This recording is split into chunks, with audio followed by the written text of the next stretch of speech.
യുദ്ധം കൊണ്ട് ഇന്ത്യക്ക് ഒരുപാട് ബുദ്ധിമുട്ടുകൾ ഉണ്ടായിട്ടുണ്ട്. നമ്മളെല്ലാം അനുഭവിച്ചുകൊണ്ടിരിക്കുകയാണെങ്കിൽ ഒരു വമ്പൻ ലോട്ടറി അടിച്ചെന്ന് കേൾക്കുന്നത്. എന്താണ് ഈ ലോട്ടറി? ലോട്ടറി ക്രൂഡ് ഓയിലാണ്. ക്രൂഡ് ഓയിൽ കിട്ടുന്നത് ഇറാനിൽ നിന്നാണ്. അതെങ്ങനെ? അതായത് നമുക്ക് നിലവിൽ 2018 മുതൽ അമേരിക്ക ഏർപ്പെടുത്തിയ ഉപരോധത്തിന്റെ അടിസ്ഥാനത്തിൽ നമ്മൾ ഇറാനിൽ നിന്ന് ക്രൂഡ് ഓയിൽ നേരായ വഴിക്ക് വാങ്ങുന്നില്ല എന്ന് വെച്ച് ഇറാൻ ക്രൂഡ് ഓയിൽ ഇന്ത്യയിൽ വരുന്നില്ല എന്ന് നമുക്ക് 100% ഗ്യാരണ്ടി ഒന്നും തരാൻ പറ്റില്ല. വരുന്നുണ്ട്. അതിന് ഈ ഷാഡോ ഫ്ലീറ്റുകൾ എന്നൊക്കെ പറയും. രഹസ്യമായിട്ട് ബുക്കും പേപ്പറും ഒന്നും ഇല്ലാത്ത കപ്പലുകളിൽ കയറ്റി അത് നമ്മുടെ തീരങ്ങളിൽ എത്തുന്നുണ്ട്. നമ്മളത് കാര്യമായിട്ട് കൈകാര്യം ചെയ്യുന്നുണ്ട്. കണക്കുകൾ കൃത്യമാണെങ്കിൽ നിലവിൽ ലോകത്ത് ഏറ്റവും കൂടുതൽ ക്രൂഡ് ഓയിൽ വിപണിയിൽ എത്തിക്കുന്ന രാജ്യങ്ങളുടെ പട്ടികയിൽ 4ാം സ്ഥാനത്താണ് നിലവിൽ ഇറാൻ. ഇത് ഈ അന്താരാഷ്ട്ര ഉപരോധങ്ങൾ അത് വാസ്തവത്തിൽ ഉണ്ടെങ്കിൽ ഇറാൻ ഒരിക്കലും ആ 4ാം സ്ഥാനത്ത് നിൽക്കാൻ പറ്റില്ല. കാര്യം കച്ചവടം ചെയ്യാൻ പറ്റില്ലല്ലോ. പക്ഷെ അവര് ഇൻഡയറക്റ്റ് ആയിട്ട് ഈ സാധനങ്ങൾ കൊടുക്കുന്നുണ്ട് എന്നുള്ളത് കള്ളക്കടത്ത്.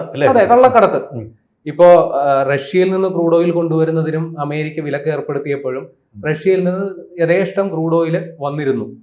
അപ്പൊ അത് കുറെയൊക്കെ ഔദ്യോഗിക സംവിധാനങ്ങൾ വഴി അനൌദ്യോഗികമായിട്ടും വന്നിരുന്നു. അതിൽ ചില കപ്പലുകളൊക്കെ നാറ്റോ സഖ്യ രാജ്യങ്ങളും അമേരിക്ക അടക്കമുള്ളവർ ചിലയിടത്തൊക്കെ തടഞ്ഞു വെക്കുകയും പിടികൂടുകയൊക്കെ ചെയ്തു. അതും സമീപ കാലങ്ങളിൽ വാർത്തയായതാണ്.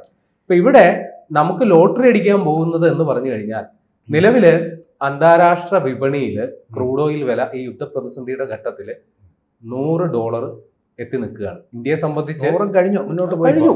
ഇന്ത്യയെ സംബന്ധിച്ച് $100 കൊടുത്ത് ക്രൂഡ് ഓയിൽ ഇവിടെ കൊണ്ടുവന്നു കഴിഞ്ഞാൽ നിലവിൽ നമ്മുടെ ഇവിടുത്തെ പെട്രോളിന്റെ വില $100 കഴിഞ്ഞ് നിൽക്കുന്ന ഒരു സമയം കൂട്ടിയിട്ടുണ്ട് ഒരു കമ്പനി.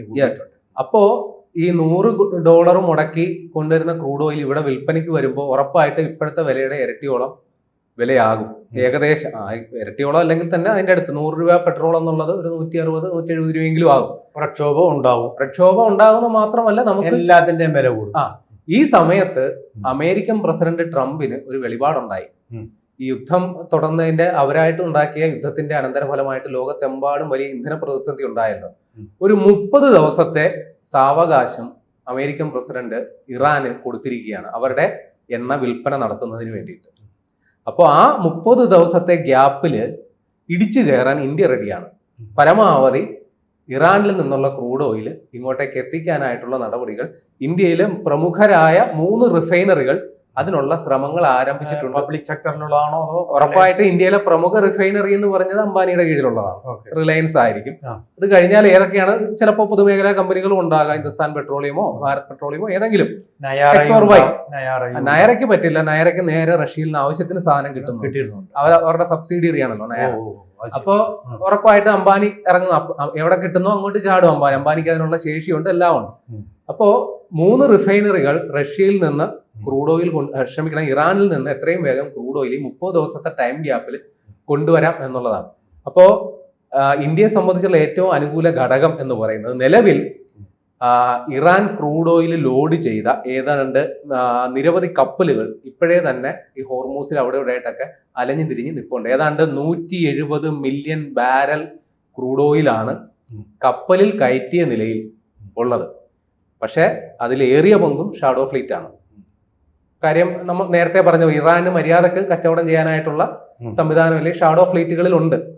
അപ്പൊ ഇത് എത്രയും പെട്ടെന്ന് അവിടുന്ന് വിടുതൽ ചെയ്ത് കിട്ടിയാൽ ഇന്ത്യക്ക് അത് വലിയ നേട്ടമാണ്. കാര്യം ഈ അന്താരാഷ്ട്ര വിപണിയിൽ $100 വരെ എത്തിയിട്ടുണ്ടെങ്കിലും ഇറാനിൽ അവരുടെ കറൻസിയിൽ കമ്പയർ ചെയ്യുമ്പോൾ ഇറാനി റിയാൽ അല്ലേ, അതെ, വലിയ മൂല്യത്തകർച്ച നേരിടുന്ന ഒരു സംഗതിയാണ്. നമുക്ക് ഡോളർ വെച്ച് അവിടെ കച്ചവടം ചെയ്യാൻ അവർക്ക് ഇപ്പൊ സൗകര്യം എന്ന് പറയാം. അവർക്ക് ഒന്നെങ്കിൽ നമ്മുടെ ചൈനീസ് കറൻസിയിൽ അല്ലെങ്കിൽ അവരുടെ തന്നെ കറൻസിയിൽ ഡീൽ ചെയ്യണം. ഇതാണ് ഇറാന്റെ നിലപാട്. അപ്പോൾ അത് ഇന്ത്യക്ക് വലിയ നേട്ടമാണ്. ഡോളറുമായിട്ട് നമ്മുടെ ട്രാൻസാക്ഷൻ, ഡോളറുമായിട്ട് വിനിമയം വേണ്ടാതെ ചെറിയൊരു ആനുകൂല്യം ഇന്ത്യക്ക് കിട്ടും. പിന്നെ നിലവിൽ ലോഡ് ചെയ്ത നിലയിലുള്ള കപ്പലിനുള്ള ഇന്ധനം എത്രയും പെട്ടെന്ന് ഡിസ്പോസ് ചെയ്യുക എന്നുള്ളതും ഇറാന്റെ ഒരു അടിയന്തര ആവശ്യമാണ്. അതുകൊണ്ട് തന്നെ നിലവിലെ വിലയേക്കാൾ വലിയ വിലക്കുറവിൽ എത്രയും പെട്ടെന്ന് അത് ഇന്ത്യയിലോട്ടോ ചൈനയിലോട്ടോ, നിലവിൽ ചൈനയാണ് ഇറാന്റെ ഏറ്റവും വലിയ ഉപഭോക്താവ്. ഒരു ദിവസം ചൈന ഏതാണ്ട് 1.38 മില്യൺ ബാരലാണ് ഒരു ദിവസം ഇറാനിൽ നിന്ന് കൊണ്ടുപോകുന്നുണ്ട്. ഈ അന്താരാഷ്ട്ര ഉപരോധമൊക്കെ നിൽക്കുമ്പോൾ തന്നെ ചൈന വാങ്ങിയിരുന്നു. ഇന്ത്യ നേരിട്ട് അവിടുന്ന് ഇടപാട് നടത്തിക്കൊണ്ടിരുന്നില്ല. പക്ഷേ ഇപ്പോൾ നമുക്ക് ഇത് അത്ര സുഗമമായിട്ട് നടക്കില്ല. കാരണം ഇത് നമ്മൾ ഡീൽ ചെയ്യേണ്ടി വരുന്നത് ഇറാൻ സർക്കാരുമായിട്ടായിരിക്കില്ല. കാര്യം ഇറാൻ സർക്കാരിനാണ് ഈ കാര്യങ്ങൾ ചെയ്യാനായിട്ടുള്ള വിലക്കുള്ളത്. അപ്പൊ ഇതിന്റെ ഇടയിൽ ഒരു മധ്യവർത്തി ഉണ്ടാവും, ഒരു തേർഡ് പാർട്ടി ഉണ്ടാവും. അവര് ഒരു പക്ഷേ ഈ സാഹചര്യം മുതലാക്കാനായിട്ട് ശ്രമിച്ചു കഴിഞ്ഞാൽ നമ്മൾ ഈ പറയുന്ന രീതിയിലുള്ള സാമ്പത്തിക ലാഭമോ സുഗമമായി ആ സംഗതി കിട്ടുകയോ എന്നുള്ളത് അത്ര പോസിബിൾ ആയിരിക്കില്ല. അപ്പൊ ഇറാനെ സംബന്ധിച്ച് അവരുടെ ചരക്ക് എത്രയും പെട്ടെന്ന് വിറ്റഴിക്കാൻ കിട്ടുന്ന ഒരു ഏറ്റവും അടുത്തുള്ള വിപണി എന്ന് പറയുന്നത് ഇന്ത്യയാണ്. ഇന്ത്യയിൽ എത്ര ക്രൂഡ് ഓയിൽ വന്നാലും സ്റ്റോക്ക് ചെയ്യാനും സംസ്കരിക്കാനുമായിട്ടുള്ള സാധ്യതയുണ്ട്. നമുക്ക് നിലവിൽ 2 മാസത്തെ കരുതൽ ശേഖരമുള്ള ഒരു രാജ്യമാണ്. പക്ഷെ ഈ ഒരു പ്രതിസന്ധി ഘട്ടത്തിൽ ഒരു പരിധി വരെ നമ്മൾ അതിൽ നിന്ന് കരുതൽ ശേഖരത്തിൽ നിന്ന് ക്രൂഡ് ഓയിൽ എടുത്തിട്ടുണ്ടാകണം. അപ്പോൾ ഇറാനിൽ നിന്ന് എത്ര ക്രൂഡ് ഓയിൽ കൊണ്ടുവന്നാലും നമുക്ക് ഇവിടെ പ്രോസസ് ചെയ്യാനുള്ള സാധ്യതയുണ്ട്. ലോകത്തെ ഏറ്റവും മികച്ച റിഫൈനറി സംവിധാനമുള്ള ഒരു രാജ്യം കൂടിയാണ് ഇന്ത്യ. അപ്പൊ അതൊക്കെ കൊണ്ട് തന്നെ ഈ ഒരു സാഹചര്യത്തിൽ ഒന്ന് അറിഞ്ഞ് കളിച്ചാൽ ഇന്ത്യയെ സംബന്ധിച്ച് ഇന്ധന സുരക്ഷിതത്വം ഉറപ്പുവരുത്താൻ പറ്റും, സാമ്പത്തിക ഭദ്രതയും ഉറപ്പുവരുത്താൻ പറ്റും എന്നുള്ളതാണ്. പിന്നെ നേരത്തെ പറഞ്ഞതുപോലെ ഈ ഏഷ്യൻ വിപണിയാണ് വാസ്തവത്തിൽ ഈ പറയുന്ന നമ്മുടെ ക്രൂഡ് ഓയിലിന്റെ മൊത്തത്തിലുള്ള നമുക്ക് ഈ ക്രൂഡ് ഓയിൽ എത്രയൊക്കെ ആവശ്യമുണ്ടോ അതിന്റെ 60% നമുക്ക് ഏഷ്യ, മിഡിൽ ഈസ്റ്റ് രാജ്യങ്ങളിൽ നിന്നോ ഒക്കെയാണ്. നമുക്ക് ചെറിയൊരു പ്രശ്നം ഉണ്ടായപ്പോഴാണ് നമ്മൾ റഷ്യയിൽ നിന്ന് ക്രൂഡ് ഓയിൽ റഷ്യയിൽ നിന്ന് ക്രൂഡ് ഓയിൽ കൊണ്ടുവരുന്നതിന് ഒരു സാങ്കേതിക ബുദ്ധിമുട്ടുള്ളത് 1 മാസത്തോളം വരുന്ന ജേണിയാണ്. ലോജിസ്റ്റിക് വലിയ പ്രശ്നമാണ്. നമ്മൾ മിഡിൽ ഈസ്റ്റ് രാജ്യങ്ങളിൽ നിന്ന് കൊണ്ടുവരുന്നതിനേക്കാൾ ചരക്ക് കടത്ത് കൂലി കുറച്ചുകൂടി കൂടുതലുണ്ട്. അത് ഇന്ത്യയെ സംബന്ധിച്ച് ആ ഒരു പ്രശ്നവും ഈ ഒരു കാര്യത്തിൽ പരിഹരിക്കപ്പെടും. ഇനി ട്രംപ് കൊടുത്തിരിക്കുന്ന സാവകാശം ഈ പറയുന്ന മാർച്ച് 20 മുതൽ ഏപ്രിൽ 19 വരെയാണ്. നിലവിൽ അവിടെ ചരക്ക് കയറ്റിയിരിക്കുന്ന കപ്പലുകൾക്ക് അത് ബാധകമല്ല.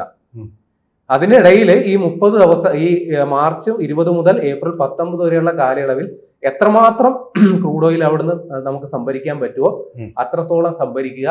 അത് നമ്മുടെ രാജ്യത്തിന്റെ ഇപ്പോഴത്തെ ഒരു അവസ്ഥയിൽ വളരെ അത്യന്താപേക്ഷിതമാണ്. ഇറാനെ സംബന്ധിച്ച് ഇന്ത്യക്ക് ക്രൂഡ് ഓയിൽ തരുന്നതിന് അവർക്ക് യാതൊരു ബുദ്ധിമുട്ടും ഉണ്ടാവില്ല. അതിന് ആ രീതിയിൽ മുന്നോട്ട് പോയ ഇന്ത്യയെ സംബന്ധിച്ച് വരാൻ പോകുന്ന ഒരു ബമ്പർ ലോട്ടറി ആയിട്ടായിരിക്കും ഈ ദുരിതങ്ങൾക്കിടയിലും കിട്ടുക എന്നുള്ളത് പറയാൻ സാധിക്കും. തീർച്ചയായിട്ടും അത് വളരെ നല്ലൊരു കാര്യമാണ്, ശുഭവാർത്തയാണ്. വാസ്തവത്തിൽ യുദ്ധമുണ്ടാക്കുന്ന ചില ശുഭവാർത്തകൾ, അത്തരം ഒരു വാർത്ത തന്നെയാണ് ഇതെന്ന് നമുക്ക് തീർച്ചയായിട്ടും പ്രതീക്ഷിക്കാൻ കഴിയും. അതായത് ഇപ്പോൾ നമുക്ക് ബമ്പർ ലോട്ടറി ആവണമെങ്കിൽ ഇറാൻ സാധാരണ നിലയ്ക്ക് തരുന്ന വിലയായിരിക്കരുത്, അതിലും താഴെയുള്ള വിലയായിരിക്കും, അത് ലോട്ടറി ആവത്തുള്ളൂ. അങ്ങനെയുള്ള നീക്കങ്ങൾ നടക്കുന്നുണ്ടോ? നമുക്ക് റഷ്യയിൽ നിന്നുള്ള അനുഭവം വെച്ച് അതിനെ അങ്ങനെ വിലയിരുത്താം. കാര്യം റഷ്യ ഒരു ഉപരോധം നേരിട്ടിരുന്ന സമയത്ത് ഇന്ത്യ ഒരു പങ്കാളി എന്ന നിലയിൽ ചെന്നപ്പോൾ വിപണി വിലയേക്കാൾ വലിയൊരളവിൽ കുറച്ചിട്ടാണ് നമുക്ക് തന്നത്. നമുക്കെന്നല്ല, പൊതുവിൽ അവർ ഓഫർ ചെയ്തത് അതിനേക്കാൾ കുറച്ച് വിലയ്ക്കാണ് ഇന്ത്യക്ക് പ്രത്യേക പരിഗണന നൽകി തന്നത്. അപ്പൊ ഇവിടെ ഇറാനുമായിട്ടുള്ള നമ്മുടെ ഒരു ബന്ധം വെച്ചൊക്കെ നോക്കുമ്പോൾ ഉറപ്പായിട്ടും ആ ഒരു പരിഗണന നമുക്ക് കിട്ടും എന്ന് തന്നെയാണ് നമ്മൾ കരുതേണ്ടത്. കൂടാതെ ഞാൻ നേരത്തെ പറഞ്ഞതുപോലെ ഓൾറെഡി കപ്പലിൽ ലോഡ് ചെയ്തേക്കുന്ന നിലയിലുള്ള ക്രൂഡ് ഓയിൽ ഉണ്ട്. അത് ഡിസ്പോസ് ചെയ്യുക, അല്ലെങ്കിൽ ഈ ഷാഡോ ഫ്ലീറ്റുകൾ എന്നൊക്കെ പറയുന്ന കപ്പൽ എന്ന് പറയുന്നത് ഓൾറെഡി പൊളിക്കാനൊക്കെ ഇട്ടേക്കുന്ന അവസ്ഥയിലുള്ള പഴകിയ കപ്പലുകളൊക്കെ ആയിരിക്കും.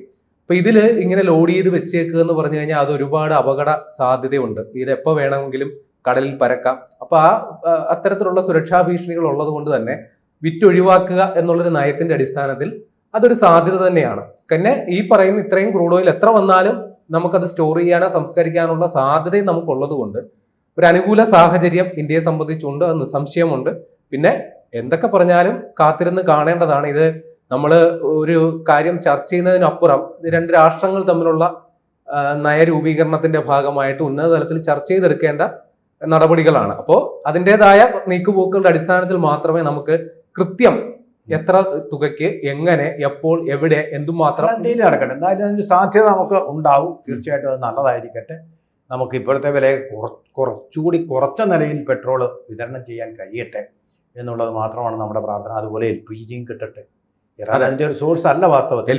LPG ഹോർമൂസ് വഴി വരേണ്ടതാണ്, ഖത്തറിൽ നിന്ന് എത്തേണ്ടതാണ്. വഴിയൊന്ന് തുറന്നു കിട്ടിയാൽ മതി. ഖത്തറിൽ നിന്ന് കയറ്റി അയച്ചിട്ടുണ്ട്, അതിങ്ങ് എത്തിയാൽ മതി, നമ്മുടെ പ്രശ്നം തീരും.